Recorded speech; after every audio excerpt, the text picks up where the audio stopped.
Hello, അപ്പോൾ നമ്മുടെ CGL മെയിൻസിന് ചോദിക്കുന്ന ടൈപ്പ് ചോദ്യങ്ങൾ നമ്മൾ കവർ ചെയ്തിരുന്ന അതിലൊരു ടൈപ്പ് ചോദ്യമാണിത്. If two circles do not touch or intersect each other and one does not lie inside the other then find the number of common tangents എന്നാണ് ചോദിക്കുന്നത്. അതെന്താ?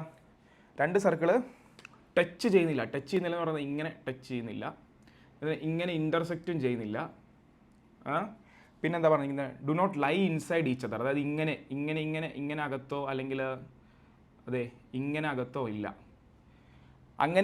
അങ്ങനെ അല്ലെങ്കിൽ കോമൺ ടാൻജൻറ്റ് എന്താ? ഇങ്ങനെയൊന്നും അല്ലാതെയുള്ള രീതിയിൽ രണ്ട് സർക്കിളുകൾ എങ്ങനെ കിടക്കുക? ഈ മൂന്ന് രീതി അല്ലെങ്കിൽ എങ്ങനെയാ? അതെ, ഒരെണ്ണം ഇവിടെയും ഒരെണ്ണം അവിടെ മാറി ഇങ്ങനെ ഇക്കരെ അക്കരെ, ഇങ്ങനെ ഇക്കരെ അക്കരെ നിന്നാലിങ്ങനെ ആശ തീരും എന്ന് പറഞ്ഞ പോലെ നിൽക്കുന്നത്.